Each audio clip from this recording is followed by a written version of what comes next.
Hello दोस्तों, मेरा नाम है विकास सिंह और आज हम सब एक नया टॉपिक पढ़ेंगे और उस टॉपिक का नाम है एक कोटि के आव्यूह की सारणी।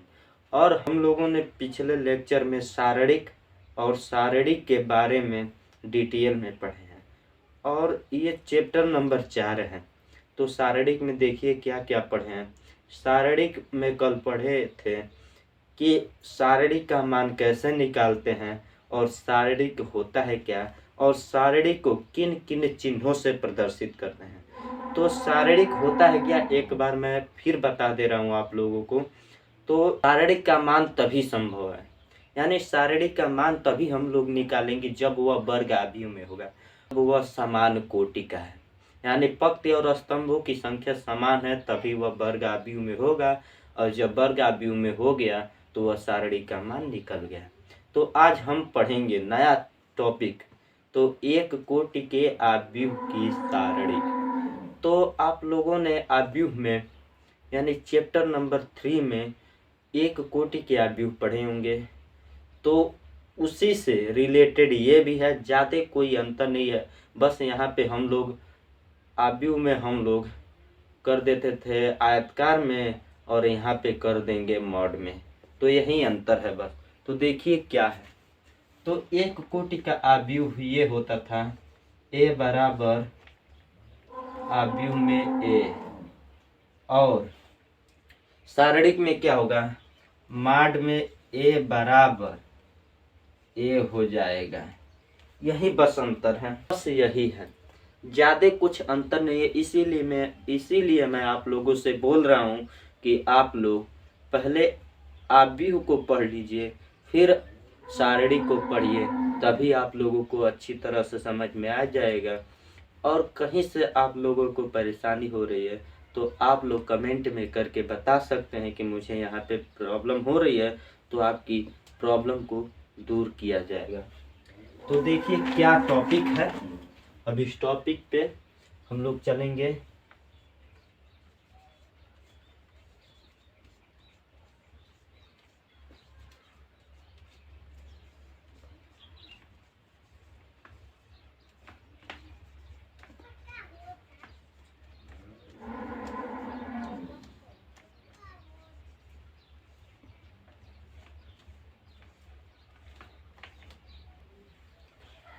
सबसे पहले हम लोग माना कि एक कोटि का आव्यूह ए है, तो उसके बाद लिखेंगे कि मॉड में ए बराबर ए होगा। देखिए माना एक कोटि आव्यूह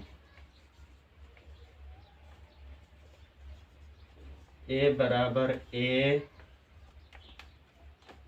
है, तो आव्यूह ए का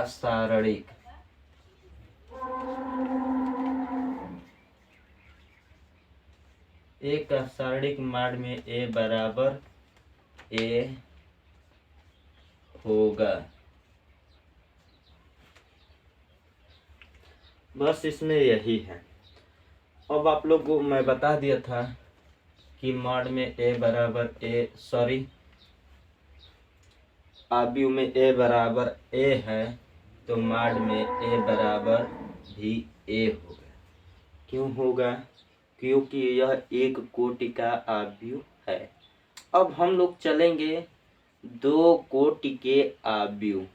इसे एक कोटि का मतलब ये भी हो गया कि एक गुणे एक, यानी हम ये कह सकते हैं कि पंक्तियों की संख्या एक है और स्तंभों की संख्या भी एक है। अब हम लोग चलेंगे दो गुणे दो, यानी दो कोटि के आव्यूहों की सारणी के बारे में पढ़ेंगे। तो आप लोग थोड़ा सा ये भी देख लीजिए, एक टॉपिक की समझ लीजिए कि क्या होता है। उसका उदाहरण पहले समझा दे रहा हूँ, फिर उसके बाद परिभाषा लिखेंगे, क्योंकि उदाहरण से आप लोगों को ज़्यादा समझ में आएगा। तो देखिए ए ए बी सी डी है, तो जब ए बराबर इतना है तो लोगों को पता होगा कि मॉड में ए को हम सारणिक बोलते हैं, बराबर भी ए बी सी डी होगा। क्यों होगा? ये क्यों होगा? सारणिक में ए बराबर मॉड में ए बी सी डी क्यों होगा? आप लोग पिछले वीडियो में पढ़ चुके हैं कि सारणिक का मान तभी ज्ञात किया जा सकता है जब वह वर्ग आव्यूह में हो। तो यहाँ पे देखिए, ये वर्ग आव्यूह में है, पंक्तियों की संख्या 1 2 2 है और स्तंभों की संख्या 1 2 है। तो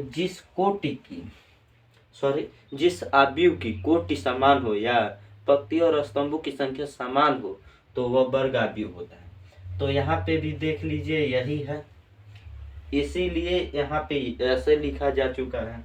तो अब देखिए इसका मान निकालेंगे, तो मॉड में ए बराबर, अब देखिए यहाँ पे हम लोग ए का तिर्यक गुणा करेंगे, तो ए का जब तिर्यक गुणा करेंगे तो ए इंटू डी हो जाएगा, और जब बी का तिर्यक गुणा करेंगे तो माइनस बी इंटू सी हो जाएगा, यानी मॉड में हम लोगों का इतना आ जाएगा।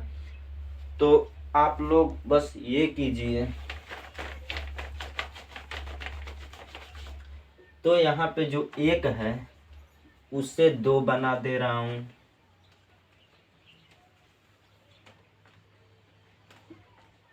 दो, और यहाँ पे जो है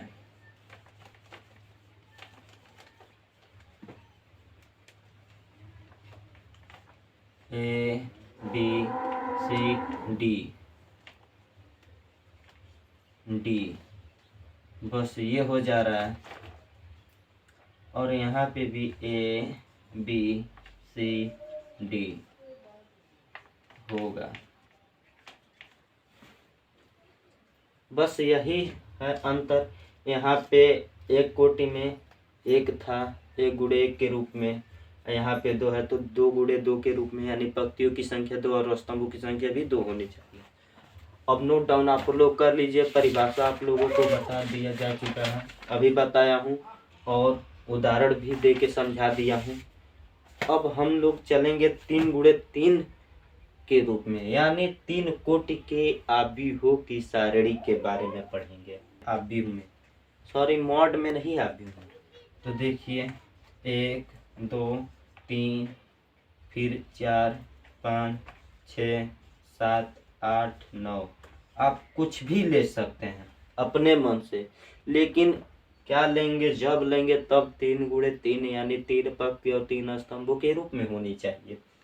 अब मॉड में कर लेंगे 1 2 3 4 5 6 7 8 9, तो ये हम लोग का 3 गुणे 3 के रूप में हो गया। तो आप लोग जो ए बराबर ए बी सी डी, इसको मिटा के आप लोग इसे साफ करके आप लोग इसके जगह पे इतना लिख दीजिएगा बराबर में, फिर जो हम लोग सारणिक बराबर इतने किए हैं तो इसे साफ करके आप लोग ये लिख लीजिएगा, यानी हो गया 1 2 3 4 5 6 7 8 9, आप लोगों का ये हो गया, और यहाँ पे ये हो गया 1 2 3 4 5 6 7 8 9।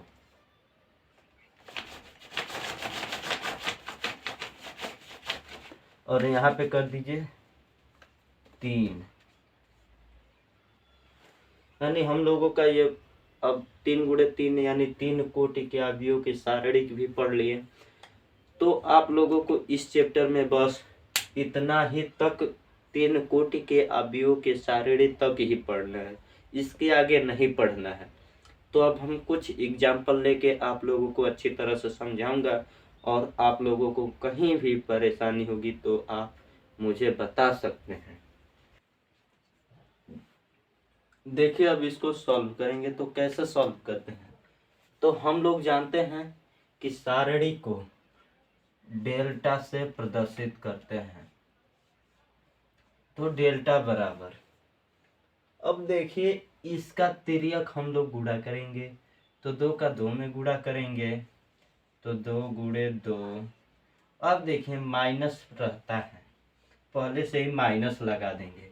अब देखिए 4 का भी तिर्यक गुणा करेंगे, तो 4 का गुणा -1 में करेंगे तो 4 गुणे -1, तो डेल्टा बराबर, अब 2 का 2 में गुणा होगा तो 4 हो जाएगा।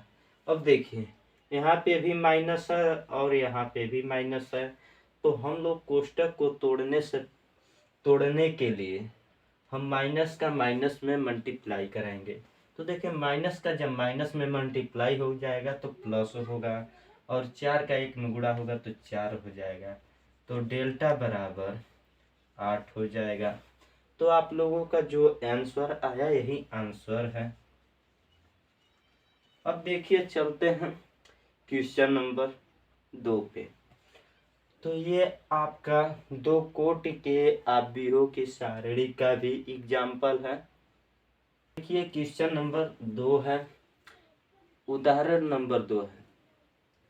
ये सॉल्व करेंगे तो कैसे करेंगे, तो मॉड में ए बराबर, मॉड में ए बराबर क्या होगा, अब यक्स का यक्स में तिर्यक गुणा करेंगे, तो पहले यहाँ पे लिख ले रहे हैं मान, तो x plus 1 x minus 1 x, तो देखिए मॉड में ए बराबर, अब इसका तिर्यक गुणा होगा तो यक्स का यक्स में गुणा होगा तो यक्स इंटू यक्स माइनस, अब देखिए इसका भी तिर्यक गुणा होगा तो यक्स प्लस 1 फिर यक्स माइनस 1, तो देखिए मॉड में ए बराबर, अब जब यक्स का यक्स में गुणा होगा तो यक्स स्क्वायर हो जाएगा।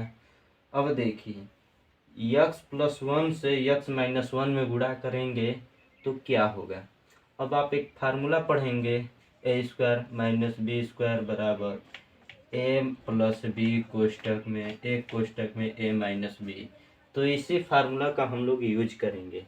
तो यहाँ पे देखिए ए बराबर यक्स है और बी बराबर 1 है, तो हम लोग कर लेंगे यक्स स्क्वायर माइनस 1, तो अब देखिए मॉड में ए बराबर, अब यक्स स्क्वायर हो गया, अब माइनस का अंदर मल्टीप्लाई कराएंगे तो क्या होगा, माइनस यक्स स्क्वायर प्लस 1 हो जाएगा, माइनस यक्स स्क्वायर से यक्स स्क्वायर कैंसिल हो गया, तो मॉड में ए बराबर हम लोग का 1 बचा, यही आंसर हो गया।